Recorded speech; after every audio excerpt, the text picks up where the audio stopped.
Okay. So for your mental space this month, we have judgment coming out. What is your initial response to the word judgment? Did you think religion? Did you think of being judged by others? Did you think of judging others? Judging yourself? All of these can play a role in this card and what it may mean to you. The word judgment that's coming out in your mental space just may be showing up in your life. And you may be more aware of it, and it's something that you're taking conscious time to consider. What are your feelings about that word? When you hear the word judgment, do you recoil like, oh, I hate being judged, or that kind of thing? Or I'm constantly judging myself. That's why I don't feel good, because I'm holding myself to unrealistic expectations or standards. Regardless of how this is playing in your world, it may be helpful to you this month to come to a clearer understanding of what that word means to you. Whether it be literally looking up a definition, listening to a speaker, whether it's a self-help guru, a religious leader, anyone that you relate to that talks about this kind of energy and what that may mean, and spend some time discovering more about your personal relationship with what that means. Then coming in your physical world is justice. Like these two cards together, like, okay. Justice, what is right and wrong? What you give, you will receive, right? Like there's this balance of the scales, this good and this bad, this light and this dark, whatever your relationship is to what is just and fair in your physical world. These two coming together really make me wonder, Taurus, if you are feeling like you're in the place to judge others or to serve justice to others. If that's the case, you may want to pull it back and spend a lot of time and consideration before jumping head first into those energies. Like, I'm going to make this right. I'm going to control the situation. No one else has a clear perspective. I know what's right and wrong. I can use my abilities to make the choices here, which may very well come to fruition, but that's not something I would take lightly. And I think in all, there are consequences to our actions, good, bad, indifferent, there is. We put good into the world, we will receive good. We put nasty into the world, you're gonna receive some nasty. I've been on this earth. Tomorrow will be my first day of my 38th year. And I get it. I'm going to move my camera. It's bothering me that it doesn't look level. I get the feeling of wanting to be judge and jury. I now understand how that has negatively affected my life. I also have grown to understand more of what karma is, and seeing I will reap exactly what I sowed. What are my intentions? Where is this coming from within me? Do I just need to be right? And I need to be good, so I have to prove someone else wrong or bad? Or am I willing to understand that every little action we take in life and all of our intentions will all comes together for a greater thing? So are you justifying bad behaviors because you're not seeing the consequences of them right now? That kind of stuff. This is some heavy energy starting out, Taurus. But it's energy I really enjoy talking about. If you have any comments, questions, or concerns, or want to talk more with me about those energies, I'd love to hear from you. but I think we're going to leave it at that for now, and we'll probably revisit some of that as we pull more cards. Your emotional space is coming out as the 8 of Coins. This person knows how to do the work, right? It can be a little monotonous, though. They're creating the same thing over and over and over again, and trying to master their trade, right? But sometimes if you've ever worked one of those jobs, especially like anything in assembly or whatnot, you know it can become mindless sometimes. So in your emotional space, are you mindlessly just going through the motions to connect with people? Or are you diligently trying to create quality there? You can do the work all day long, but what are your intentions behind it? How are you connecting to that? Is it from a place of, I do this because I know it's good for me. I know it's good for the people I connect to.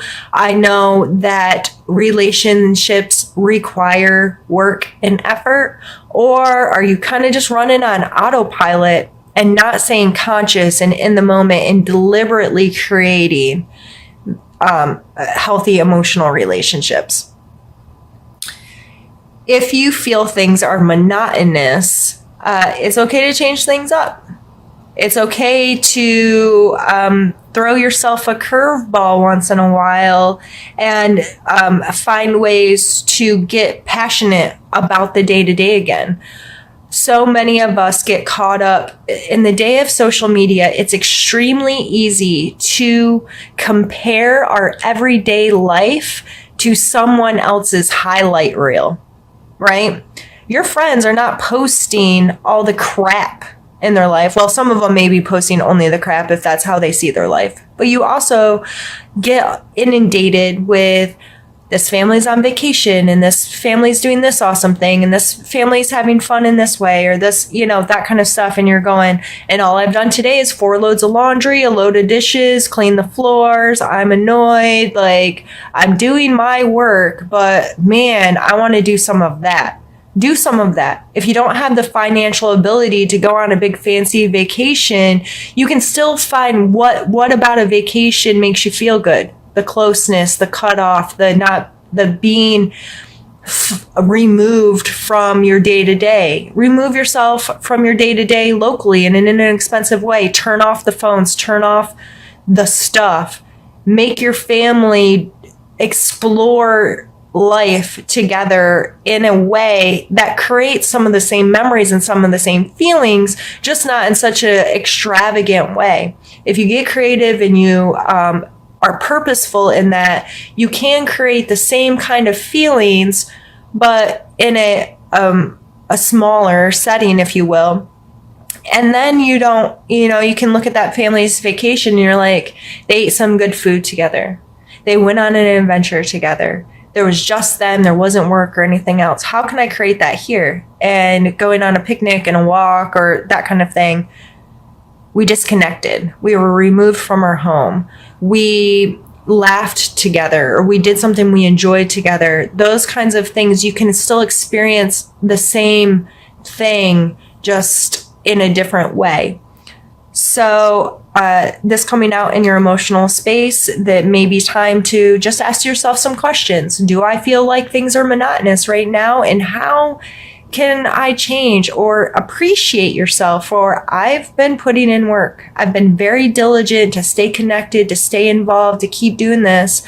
And I appreciate myself for that, because I appreciate the relationships and the emotional connections I have with others.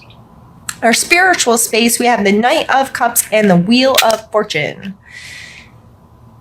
And I always hear the TV show in my head when I pull this card, but Knight of Cups. So again, this is an emotionally based card with the cups on it. And the Knights always, this card, the first word I think of when I see a knight is willingness. They are people that have a willingness to engage, to be out there, to be involved, to be, on the front line, if you will. They're a movement card. They're on a horse. There's action in this card. The Cup card here, his horse does not seem like he's in a hurry, nor does the rider. They're kind of calm, cool, and collective. They're more go with the flow. So this may be you having a willingness to emotionally connect to your spiritual space this month. And regardless if you're religious or spiritual, all of us in some capacity have a relationship with our own unique being, right? We know that we are a special being on earth, in the universe. We are likely one of a kind. You know what I mean? And having a relationship with that and a willingness to appreciate it, a willingness to connect with it, a willingness to learn or evolve with that, is being represented with this card. So if you find that kind of feeling this month, show it some appreciation and allow it to have some more space and time. The Wheel of Fortune, this card is a complicated card sometimes to explain to people. And there's lots of definitions out there of this card and what it means and how to perceive it. I can see this card 10 different times and say 10 different things. With the Wheel of Fortune coming with the Knight of Cups, I like to think of taking the time, especially in our spirituality, to understand the patterns, the cyclical nature of life, this flow. There's good and bad and up and down and right and wrong. And there's just this ever flowing. With this card, I kind of see the universe, or at least, our part of it, with the planets revolving and their space and their time. And even though it's constantly moving, there's something very, we've been tracking the stars forever. As long as written history has been, there's accounts of people understanding how the sun and the planets and the all this kind of works.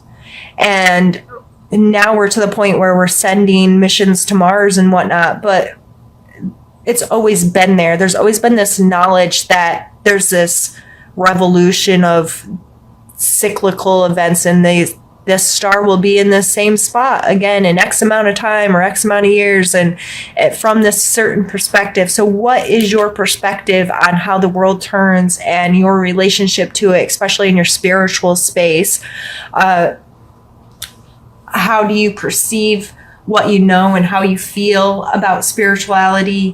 What are you willing to accept, or what are you willing to not accept?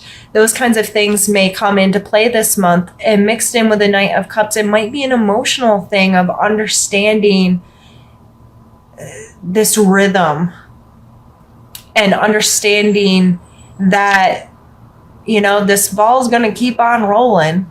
So how am I going to choose to relate to it?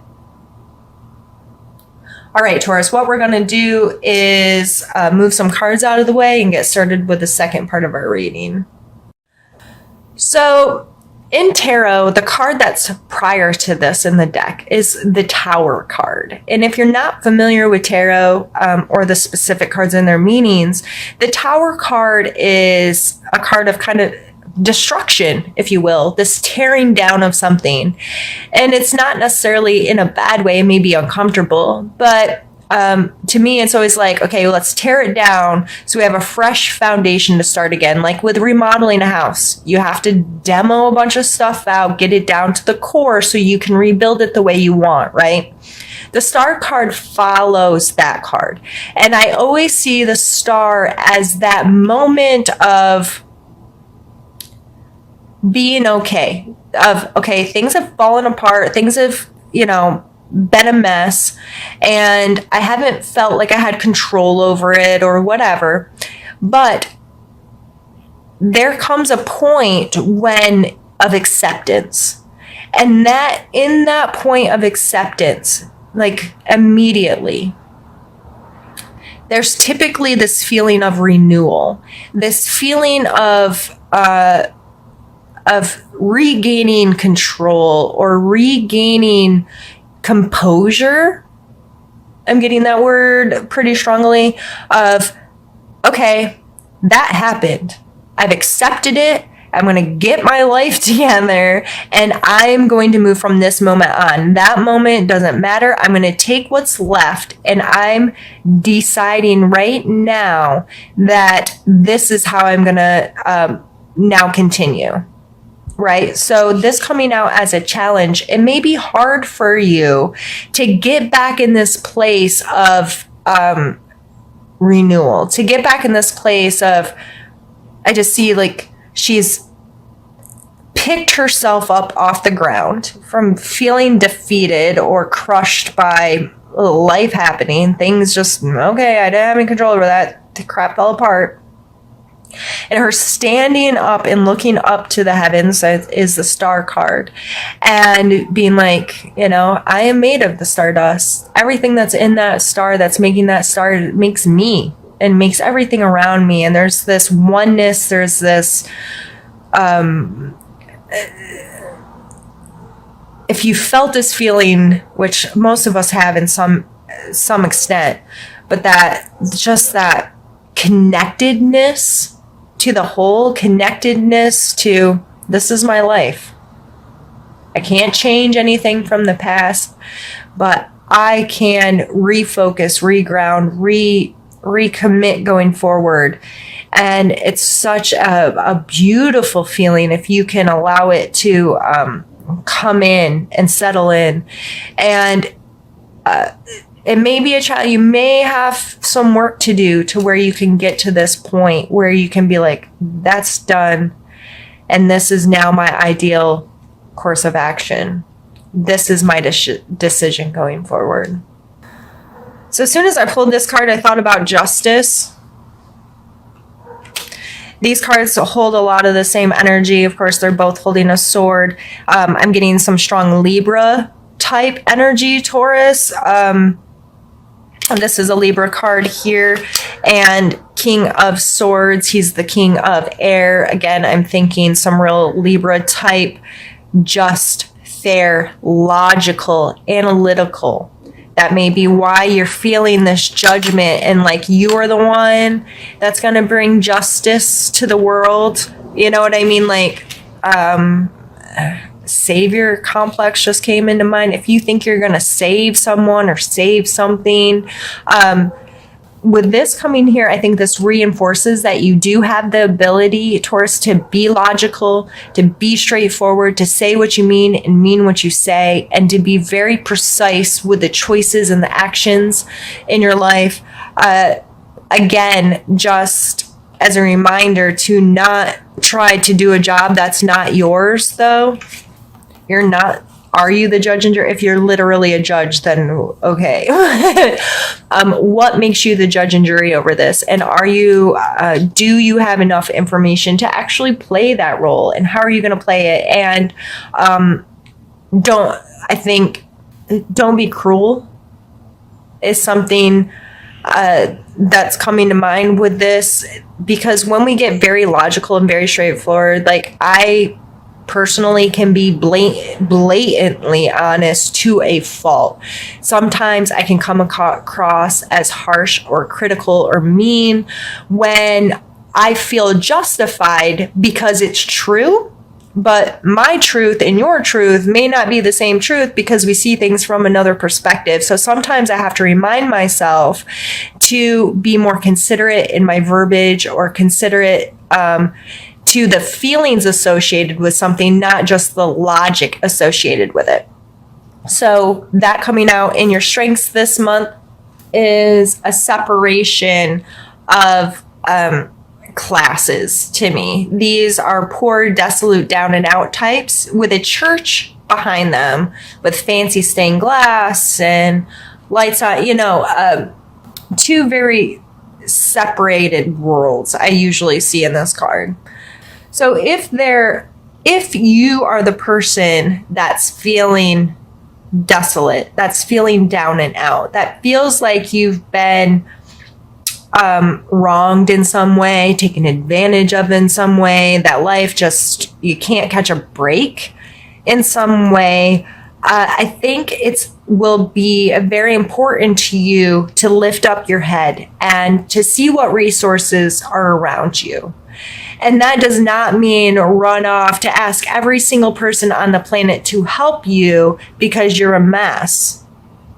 And you may not be a mess, but that's an extreme. We know those people that have created a mess in their life and then create a GoFundMe page and are like, okay, I can't do this. You need to help me. And that's how they live their whole life with their hands out.